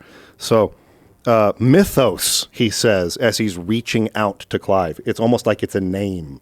Mythos. He's calling Clive Mythos. Mythos, yeah, that was interesting. When I first heard the name, I was like, oh, this thing's Mythos. Oh, wait, then this thing was Typhon. Yes. Like, why? We're Mythos. Yes. Very interesting. So he's calling him Mythos, show us your strength. And then when Clive wakes up in that it's like there's world, a separate being inside of Clive. Yeah. He wakes up in that world and he says, I've been here before. Yeah, Clive says, right. I've been here before. He recognizes the place. And then the monster says, Typhon has been repelled. This insolence shall not go unpunished. Dominant. So this is all in another language, by the way. So it's subtitled, but it's some crazy language. Well, it's probably the language that we heard before when we were being summoned to become Ifrit at the very beginning at the Phoenix Gate. There's that hooded figure that gives us, there's like some, it's another language. I can't really tell what it is. But he knows what he meant or what he said. He understands it. Like it was like awakened child of... That was it, Fate or something like child that. Child of Fate. So you again, like, where are you? What do you want? Unleash the power within you. Embrace your fate. So you start fighting. No, I'm not going to listen to you. And then eventually Typhon's able to free itself from the spear and comes down to fight, and Clive can. I have to mention, as Typhon was coming out, Clive was trying to get Ifrit to come out, but he can't really control when he fully, you can semi-prime even during battles, because now that's a limit break thing where you press L3 and R3 to accept the truth. It's like accept the truth. And yeah, when you build up the limit break, boom, you can do that. So he can semi-prime kind of whenever he wants, but he can't fully prime. He does not have that ability to fully prime on his own yet. So he keeps trying to get it to happen, and he finally gets it to happen. And so there's another icon battle here. This has been my favorite one by far. This one was really good. This one was good. Movement, there's a lot of movement. Dodging and all that stuff. Yeah, it's really it's good. actually a really good fight. Yeah. And I like how, because at first... If it can move quickly. Yes. Which is cool. The beginning of the fight, I was like, oh, I hope this isn't the whole thing. This is really easy. And you basically kill it once, and then like the real fight happens as Typhon, as an icon, almost semi-primes into some higher level. Goes Super Saiyan. And like, so you fight like another level of it, and that's when the fight gets tougher. And so it was a really, really good fight. I really liked it. But he says something like, I remember now. I am fire. I am Ifrit. And that's when he primes. That's right. So there's something that he remembers about this world, this little misty world he's in with Typhon, and that I remember that I am fire. And after the battle's over, after you defeat Typhon, he says, a most suitable vessel. Yes, exactly. Yep. Now, so we burn punch him, right? We're like, and we win the fight. And Typhon seems to be pleased. Yes. That we defeated him. Yep. Which is always a creepy thing that happens, right? Yep. Where it's like, okay, in some ways, Typhon does not see Clive as his enemy. Typhon somehow sees Clive as doing his bidding one way or the other. Right. And remember earlier, Typhon was trying to get Ifrit to come out. Right. And is like, come on, embrace the power. Yep. So then Clive returns to his body. Sid is lying there. He's dying. We'll find you a healer, he says. Here? No, you're not. And I loved this. This is actually a really cool shot. Right after that line, here, like, you're not going to find a healer here. The camera is kind of behind Clive, and it pans around as he turns around and looks behind his shoulder, because like Sid and Jill looked up like, what the fetch? And then you turn around and you just see this demented looking guy just like standing there. And this is Ultima, right? Yes. And it's just like, no, we shall be one. And I kind of like how Ultima is just this almost unfeeling, apathetic sort of being. It just like doesn't really show any emotion.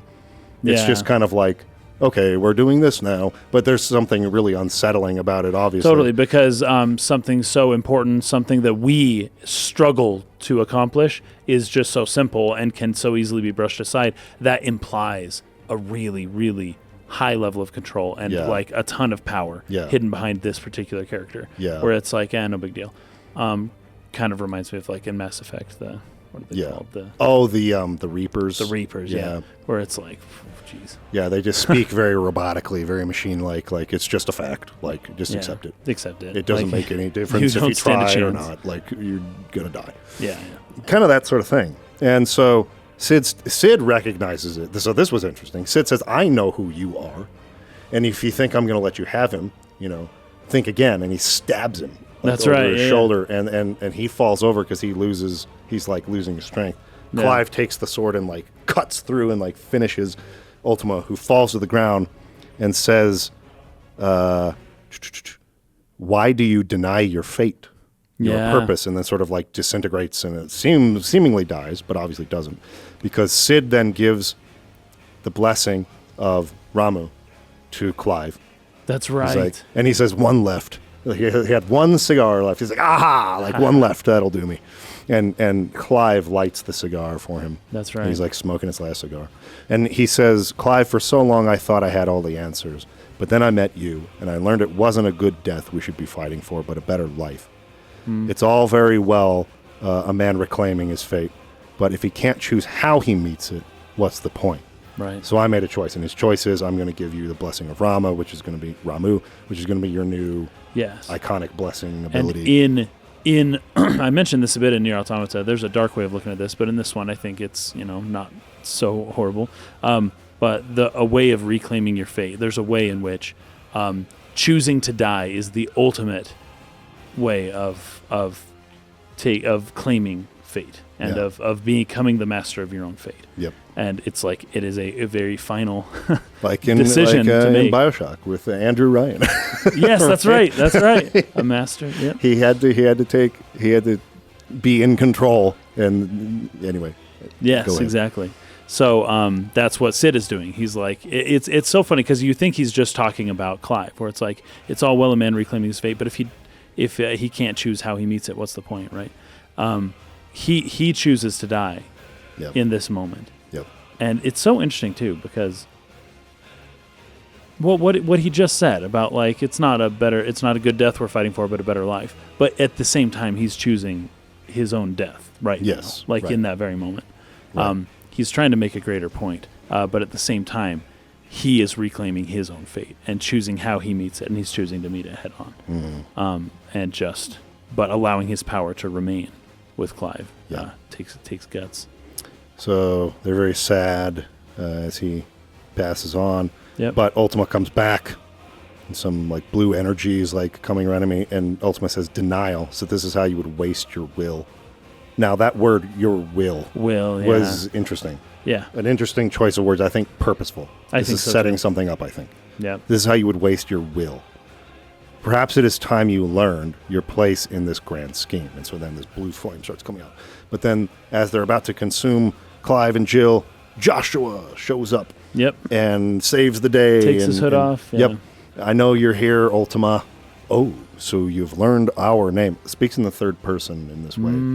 Or not third person, in the plural. Yeah. And there's a reason for this. He says that we're a suitable vessel. Then he says, now we will become one. Yes, we will become one. The implication is that he has become one with many things. Sure. And to the point, he is just a plurality of things, yes. like all together. And then saying that we will become one, it gives you an insight into how exactly he is a plurality. Right? Yeah. He isn't just one thing. He's many things. Yeah. So you've learned our name. What else have you learned, Phoenix? My travels have revealed much about you and your ambitions. I know that it was you who tore me from my brother. So now I feel like I'm hoping they're not undermining too much the accept the shadow part of yourself. And actually, Clive didn't do that. That was a whole different thing. It was actually Ultima. Yeah. But anyway, it was you who tore me from my brother, and I know that it is his power that you seek. Well, but know this: if you want him, you have to go through me. So you can have it both ways. If it's like Ultima will act through the shadow, right? Sure. But you have to have it in your shadow to begin with in order for Ultima to manipulate it into doing so you're something. saying the shadow existed, Ultima just used the shadow that so was Ultima there. Exploited what was already there, which was the archetypes, the desire to kill your brother, the whatever it is that's hiding behind, the shadow of the psyche, and it was there. So Clive has to own up to his shadow. But Ultima kind of like manipulated it and exploited what was already there. I just had a thought. I kind of wish that they had been able to, in the intro sequence. I mean, genuinely, I love how much Clive and Joshua loved each other. Yeah. And how much they really wanted what was best for each other. And it was reciprocal. I love that. I'm not saying that they should change that. I'm saying that if they had planted some seeds of jealousy that could have been fantasized in this idea of him taking back his birthright from Joshua. Would have been good. That it would have really worked for him to accept I killed him, and it was me who chose to do that. Okay. Kind of a thing. Given that they went this direction, I would guess that maybe the director may have wanted to do something like that, but I could totally see a producer executive being like, we're not going to have our main character fantasize about killing his little brother. That would have been... It would have been good, though. So good. It would have been good. If he had actually had thoughts like that. And oh, no. No, I love my brother. No, of course. I would never do that. I would never do that. And he actually does. And he suppresses it. Yes. Right? Yes. But when you suppress... Like, I brought this up earlier, I think. When you suppress, there's the two. There's suppress and express, right? Yes. you kind of don't want to do either. You don't want to express the shadow. Yes. You also don't want to suppress it. You want the Hegelian synthesis of the two. You want to become aware of it and then use it in an appropriate manner. Yes. Right? But when those feelings would express in a thought or in a word from his mouth, then he would immediately suppress, right? But he would never synthesize. He would never integrate the two. Yes. Right? And so showing that expression versus suppression happening earlier on would have gone miles and miles into me. But who knows? Maybe it is just Ultima and the shadow has nothing to do with it. I know. But I hope that's not where it's going. I hope that's not where it's going. I really hope and so. If it wasn't, then a scene like that would have been really good. Would have been really good. But I could see producers being like, hey, cut that scene. We need people to identify with this character. He needs to be like perfect, you know? Yes, right. I mean, it's risky, but that's what makes it so much more impactful, I feel like. Because as I was going to bring this up too, but as Hat brought up in the chat here, he does say to Joshua in their conversation back at the Phoenix Gate Castle, I'm jealous. But he expresses it in this way of not like, oh, I'm so jealous of you and I wish it was me instead of you kind of a way. But just in a, I wish people believed in me the way that they believe in you kind of thing. And Joshua's response to that was, well, they don't believe in me. They just believe in the power. They just respect and fear the power of the Phoenix. Right. They actually like you. They're in there singing your praises. So they showed that on Joshua's end. They showed that jealousy there. And I guess you get a hint of the jealousy from Clive's end. What I'm saying is, not much. I wish they went further with it. Rather than just them in this sort of passive way expressing that they're jealous of each other. Yeah. But the love is much stronger than that. I wish there were these stronger seeds where we could have some moments where Clive maybe sees the way the mother treats Joshua. That would have been a good time. And been jealous of that love. To the point where you see some of the darker jealousy in it. And the possible fantasy of it should have been mine. Like, but no, I'm not going there. I love Joshua. And he really does. And he does. It truly, really does. Right. And that, sets it. And the same for Joshua the other way around. I don't have any friends. Everybody likes him. I'm the Phoenix. Why don't people like me? Right. Why don't they sing about me? Why don't, some level, some seed of a darker, harsher level of jealousy that could lead me to believe, because I don't believe in the way that it actually was presented, that Clive would have ever had the thought that he wanted to kill Joshua. No, I don't think so. But if that was there, then I could believe in this moment where the shadow is expressing in the icon. Right, exactly, yes. That I do want to kill you because he can't suppress it. I should have been you. Yeah. This Phoenix, you should have been me. Like, I'll show you who, that would have really made his acceptance like a whole nother level of powerful. That would have led it to the great level. Yes. Right. That would have been something this game could have done really, really well. I'm also thinking, too, there's another moment where Clive's father dies, right? And it's like Joshua was supposed to protect him. Now, we see Joshua's angle of that, which is like, I had to protect him. I didn't do it. I should have done it. But we didn't see Clive's end, which was like, that was the one person who actually cared about me, like, to the point of, like, everybody liked him, but his parents, right? Like, all I have is my stupid mom. Yes. Like, my dad was like the one guy who, like, actually I looked up to and wanted to be like and all this stuff. Your job was to protect him, and you didn't do it. That could have been another. That could have been another moment where Joshua he could have just, in that brief 2 seconds, he could have just gotten angry. That's a whole other thing. And just like, Joshua, dude, you're the freaking Phoenix. Why can't you help people and like protect one person? If I had been the Phoenix, I would have saved my father. Exactly. Right. Because he's a shield, so he gets that. He's like, I'm good at protecting things. Why can't you protect one thing? That would have been great. And also, that's another thing they haven't really touched on. Clive is so broken up about Joshua for these 13 years. He hasn't had any dialogue or thought about his father. It's true. His father was also killed. Yeah. So he wants revenge on the hooded man who did whatever he did to make me kill, or became the second icon of fire and killed Joshua. But what about the empire who plotted, and your mother who plotted to murder your father? Right. Like, that part of his revenge was never explored. That's true. Yeah. And so, like, anyway, I think that I just feel like there was a lot more. They could have gone way further with a lot of stuff we're talking about. Whereas now in these moments where he's having to accept, yes, I actually did have some desires deep in my subconscious, my shadow. I had some thoughts of killing him, and that actually expressed, and I have to deal with that. Like, that's a lot harder to accept. And not by just suppressing it, right? More. Yes. Because we saw how that went.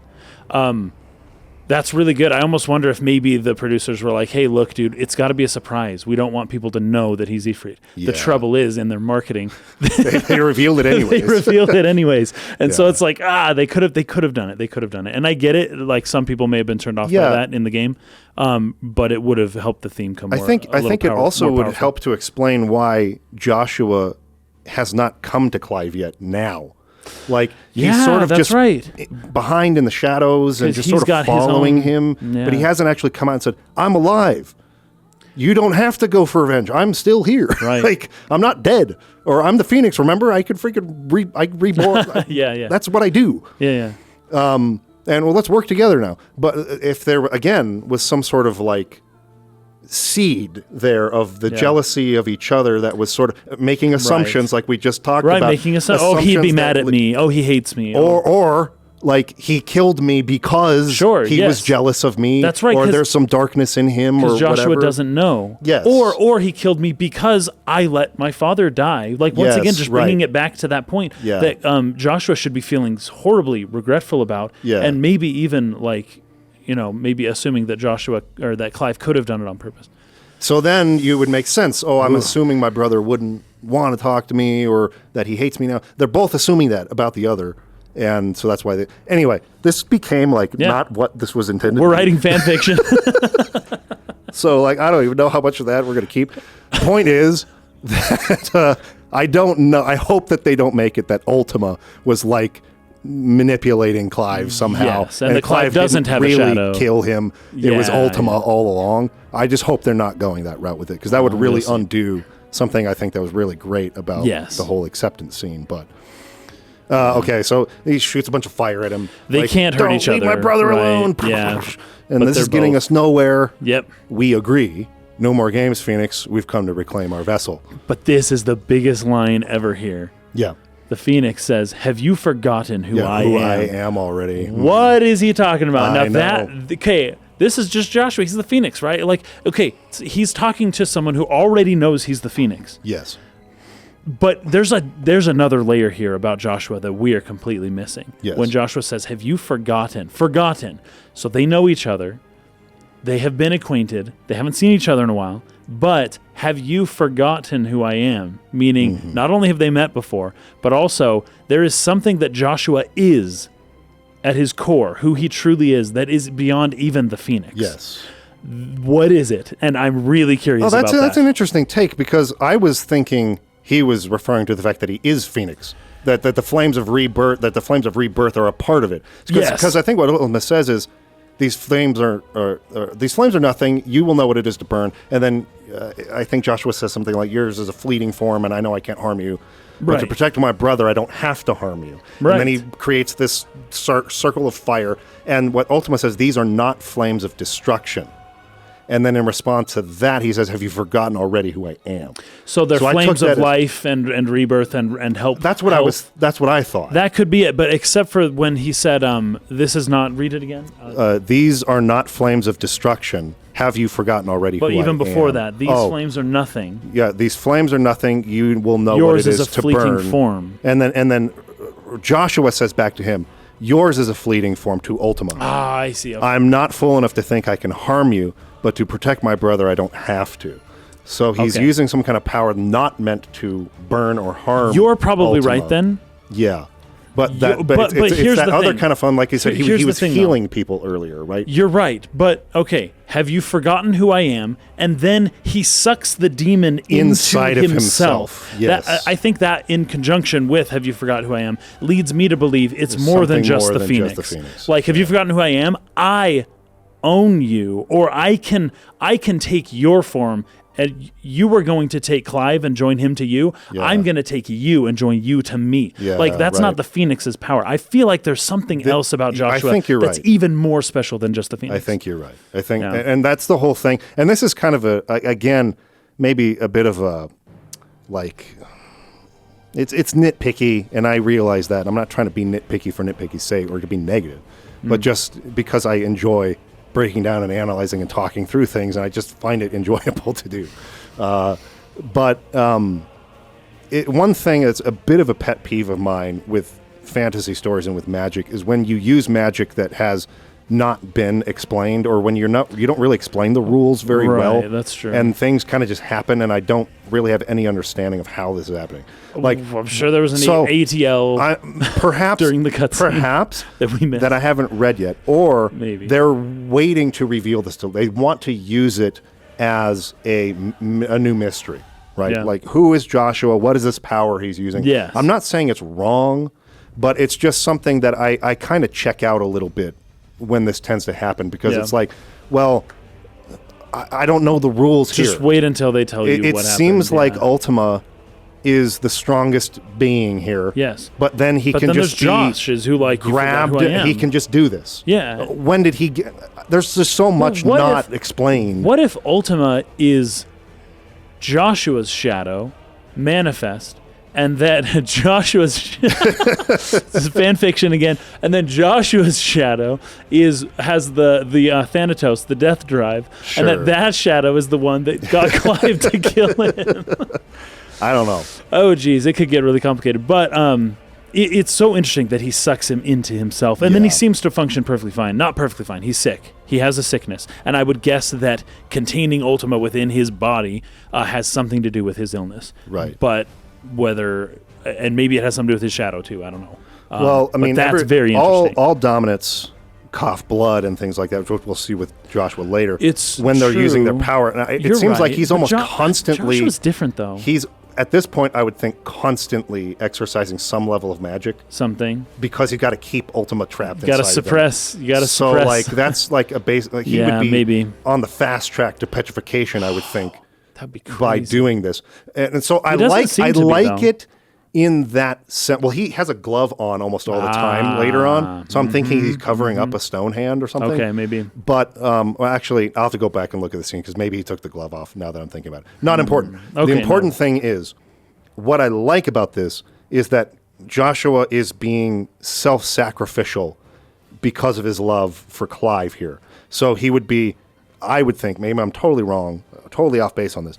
I would think that he is basically putting himself on some kind of fast track to petrification to protect him from Ultima, to keep Ultima from becoming one with him until Clive can finish his journey, whatever he's doing of becoming becoming the fire, becoming one with Ifrit, controlling it. I see, yeah. The eternal to whatever ends that's gonna be able to help him to stop Ultima ultimately by the end of the story. Okay. He's like delaying it. Joshua is buying time for Clive to fully reach his potential. To become the Avatar. So I love that aspect of it. I just wish I had any freaking clue what powers the Phoenix actually grant Joshua. What are the limits to his powers? What are the limits to the magic, just generally speaking, right? Because there are some uses that they explain it, and it makes total sense. Like in what we'll talk about next week, when Jill is thawing and freezing the sea at the same time. Oh yeah. Because it's like a boiling sea. It's a hot water. She's freezing it and it's thawing, which causes a steam, which like conceals them as they sail. Them. Yeah, love cool. that. That is like a totally and it convincing. It was hard for her to do. It's like they can tell me that. It's like I believe that magic. I feel like there's cool limits to the magic and creative ways in which they get around limits, right, to do cool things like that. But I just wish I had a better understanding of what are the limits of Joshua's power, because this makes him feel almost limitless. Like, if he can do this, like what else? I wish there were some limits on it. I wish I understood them. This is a big thing with Brandon Sanderson, author of Mistborn and a lot of other things. It's very important to him that the rules of the magic are explained, because it will feel like Deus Ex Machina when you use this magic to solve a problem if you haven't explained what the magic can and cannot do. And that's what this feels a little bit like to me, is Joshua just sucks ultimate into him because he can just do that. Right? He's got Miroku from Inuyasha. He's got that like hand that like, there was a Xenosaga thing. Like, yes, right. Suck the enemy in. Right. So, anyways, end of the scene, he pulls him in. The whole place is the crystal disintegrates. All the people are watching from a distance as it like friggin' is destroyed, and they're all panicking. And then everyone's freaking out. And then meanwhile, the hideaway is being attacked. Everybody's getting killed.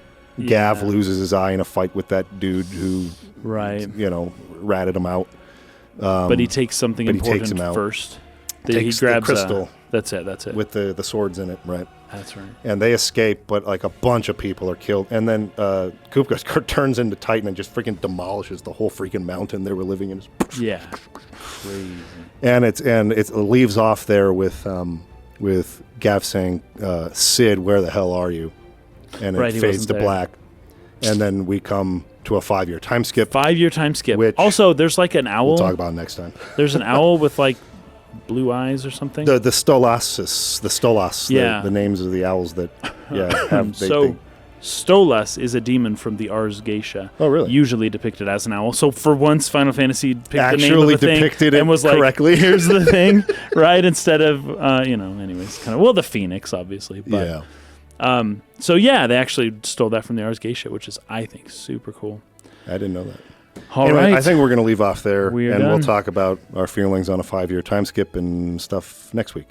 Okay. Hopefully you guys enjoyed this. Again, I want to emphasize that at any time criticism gets brought up, it's almost, it is never, the goal of that is never to be like, oh man, like just crap on something and like this sucks, or I just like deconstructing and like figuring out how things work and like, what if this, what if that? It's all a part of, as an aspiring writer, trying to improve my own craft, not as a means to talk badly about other creators or something like that. Like that's not, what's the point of that, right? There's literally no point in that.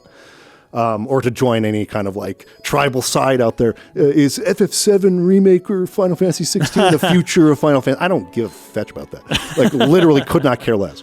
I just like to look deeply at the stories and kind of explore different avenues and just think about them. So hopefully it's not coming across that way, because it's not the intention. So next week we will go through the Drake's Breath sequence. The next Mothercrystal. So see you then. Peace out.